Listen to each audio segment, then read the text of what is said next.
श्री गणेशाय नमः। श्री सरस्वत्यै नमः। श्री गुरुचरणकमलेभ्यो नमः। श्री अनंत चतुर्दशी व्रत विधान। बोलिए श्री कृष्ण चंद्र भगवान की जय। भगवान श्री कृष्ण ने कहा, राजन, संपूर्ण पापों का नाशक, कल्याणकारक तथा सभी मनोकामनाओं को पूर्ण करने वाला अनंत चतुर्दशी नाम का एक व्रत है, जिसे भाद्रपद मास के शुक्ल पक्ष की चतुर्दशी को किया जाता है। युधिष्ठिर ने पूछा, भगवान, आपने जो अनंत नाम लिया है, क्या ये अनंत शेषनाग हैं या कोई अन्य नाग हैं, या परमात्मा हैं या ब्रह्म हैं? अनंत संज्ञा किसकी है, इसे आप बतलाइए। भगवान श्री कृष्ण बोले, राजन, अनंत मेरा ही नाम है। कला, काष्ठा, मुहूर्त, दिन, पक्ष, मास, ऋतु, अयन, संवत्सर, युग तथा कल्प आदि काल विभागों के रूप में मैं ही अवस्थित हूँ। संसार का भार उतारने तथा दानवों का विनाश करने के लिए वसुदेव के कुल में मैं ही उत्पन्न हुआ हूँ। पार्थ, आप मुझे ही विष्णु, हर, शिव, ब्रह्मा, भास्कर, शेष, सर्वव्यापी ईश्वर समझिए, और अनंत भी मैं ही हूँ। मैंने आपको विश्वास उत्पन्न करने के लिए ऐसा कहा है। युधिष्ठिर ने पूछा, भगवान, मुझे आप अनंत व्रत के महात्म्य और विधि तथा इसे किसने पहले किया था, इस व्रत का क्या पुण्य है, इसे बताएं। भगवान श्री कृष्ण ने कहा, युधिष्ठिर, इस संबंध में एक प्राचीन आख्यान है, उसे आप सुने। कृतयुग में वशिष्ठ गोत्री सुमंतु नाम के एक ब्राह्मण थे। उनका महर्षि भृगु की कन्या दीक्षा से वेदोक्त विधि से विवाह हुआ था। उन्हें सभी शुभ लक्षणों से एक संपन्न कन्या उत्पन्न हुई, जिसका नाम शीला रखा गया। कुछ समय बाद उसकी माता दीक्षा का ज्वर से देहांत हो गया और उस पतिव्रता को स्वर्गलोक प्राप्त हुआ।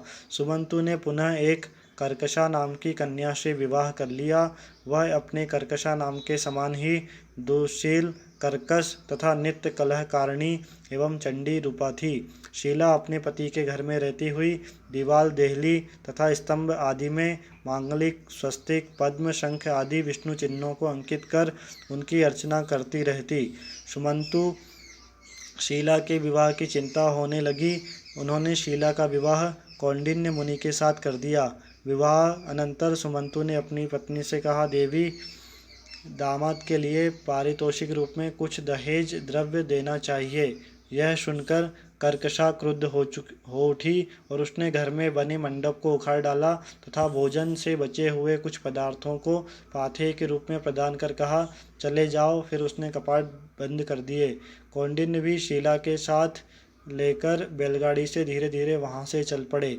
दोपहर का समय था। वे एक नदी के किनारे पहुँचे। शीला ने देखा कि शुभ वस्त्रों को पहने हुए कुछ स्त्रियां चतुर्दशी के दिन भक्तिपूर्वक जनार्दन की अलग अलग पूजा कर रही हैं। शीला ने उन स्त्रियों के पास जाकर पूछा, देवियों, आप लोग यहाँ किसकी पूजा कर रही हैं? इस व्रत का क्या नाम है? इस पर वे स्त्रियां बोलीं, यह व्रत अनंत चतुर्दशी नाम से प्रसिद्ध होता है। शीला बोली, मैं भी इस व्रत को करूँगी। इस व्रत का क्या विधान है? किस देवता की इसमें पूजन की जाती है और दान में क्या दिया जाता है, इसे आप लोग बताएं। इस पर स्त्रियों ने कहा, शीले, प्रस्थ भर पक्का अन्न का नैवेद्य बनाकर नदी तट पर जाए। वहां पर स्नान करके एक मंडप में अनंत स्वरूप भगवान विष्णु की गंध, पुष्प, धूप, दीप आदि उपचारों से पूजा करे तथा कथा श्रवण करे। उन्हें नैवेद्य अर्पित करे। नैवेद्य का आधा भाग ब्राह्मण को निवेदित करे, आधा भाग प्रसाद रूप में ग्रहण करने के लिए रखे। भगवान अनंत के सामने 14 ग्रंथि युक्त एक डोरा स्थापित कर उसे कुमकुम आदि से चर्चित करे। भगवान को वह डोरक निवेदित करके पुरुष दाहिने हाथ में, स्त्री बाएं हाथ में बांध ले। डोरक बंधन का मंत्र इस प्रकार है, अनंत संसार महासुमिद्रे मपनान समभ्युद्धर वासुदेव अनंत रूपे विनियोजितात्मा अनंत रूपाय नमो नमस्ते। हे वासुदेव, अनंत संसार रूपी महासमुद्र में डूब रही हूँ, आप मेरा उद्धार करें। आप ही अपने अनंत स्वरूप में मुझे भी आप विनियुक्त कर लें। हे अनंत स्वरूप, आपको मेरा बारंबार प्रणाम है। डोर के बंधन के अनंतर नैवेद्य ग्रहण करना चाहिए। अंत में विश्वरूपी अनंत देव भगवान नारायण का ध्यान कर अपने घर जाए। शीले, हमने इस अनंत व्रत का वर्णन किया। तदनंतर शीला ने भी विधि विधान से व्रत का अनुष्ठान किया। पाथे निवेदित कर उसका आधा भाग ब्राह्मण को प्रदान कर आधा स्वयं ग्रहण किया और दोरक भी बांधा। उसी समय शीला के पति कौंडिन्य भी वहां आए। फिर वे दोनों बैलगाड़ी से अपने घर की ओर चल पड़े। घर पहुंचते ही व्रत के प्रभाव से उनका घर प्रचुर धन धान एवं गोधन से संपन्न हो गया। वह शीला भी मणि मुक्ता तथा स्वर्णादि के हारों और वस्त्रों से सुशोभित हो गई। वह साक्षात सावित्री के समान दिखलाई देने लगी। कुछ समय बाद एक दिन शीला के हाथ में बंधे अनंत दोरे को देखकर पति ने क्रुद्ध हो तोड़ दिया। उस विपरीत कर्म विपाक से उनकी सारी लक्ष्मी नष्ट हो गई। गोधन आदि चोरों ने चुरा लिया। सभी कुछ नष्ट हो गया। आपस में कलह होने लगा। मित्रों ने संबंध तोड़ लिया। अनंत भगवान के तिरस्कार करने से उनके घर में दरिद्रता का साम्राज्य छा गया। दुखी होकर कौंडिन्य एक गहन वन में चले गए और विचार करने लगे कि मुझे कब अनंत भगवान के दर्शन का सौभाग्य प्राप्त होगा। उन्होंने पुनः निराहार रहकर तथा ब्रह्मचर्य पूर्वक भगवान अनंत का व्रत एवं उनके नामों का जप किया और उनके दर्शन की लालसा से विह्वल होकर वे पुनः निर्जन वन में चले गए। वहाँ उन्होंने फले फूले आम्र वृक्ष को देखा और उससे पूछा कि क्या तुमने अनंत भगवान को देखा है। तब उसने कहा, ब्राह्मण देवता, मैं अनंत को नहीं जानता। इस प्रकार वृक्षों आदि से अनंत भगवान के विषय में पूछते पूछते चरती हुई सवत्सा गौ को देखा। कौंडिन्य ने गौ से पूछा, हे धेनु, क्या तुमने अनंत को देखा है। गौ ने कहा, विभो, मैं अनंत को नहीं जानती। इसके पश्चात कौंडिन्य फिर आगे बढ़े। वहां उन्होंने देखा कि एक वृषभ घास पर बैठा है। वृषभ ने पूछने पर भी बताया कि मैंने भी अनंत को नहीं देखा है। फिर आगे जाने पर कौंडिन्य को दो रमणीय तालाब दिखाई दिए। कौंडिन्य ने उनसे भी अनंत भगवान के विषय में पूछा, किंतु उन्होंने भी अनभिज्ञता प्रकट की। इस प्रकार कौंडिन्य ने अनंत के विषय में गर्दभ हाथी से पूछा। उन्होंने भी नकारात्मक उत्तर दिया। इस पर कौंडिन्य अत्यंत निराश हो पृथ्वी पर गिर पड़े। उसी समय कौंडिन्य मुनि के सामने कृपा करके अनंत वृद्ध ब्राह्मण के रूप में प्रकट हो गए और पुनः उन्हें अपने दिव्य चतुर्भुज विश्वरूप का दर्शन कराया।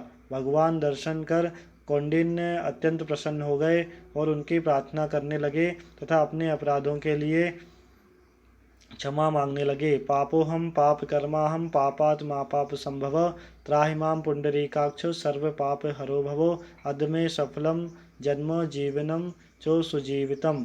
कौंडिन्य ने भगवान से पूछा, भगवान, घोर वन में मुझे जो आम्र वृक्ष, वृषभ, गौ, पुष्करणी, गर्दभ तथा हाथी मिले, वे कौन हैं?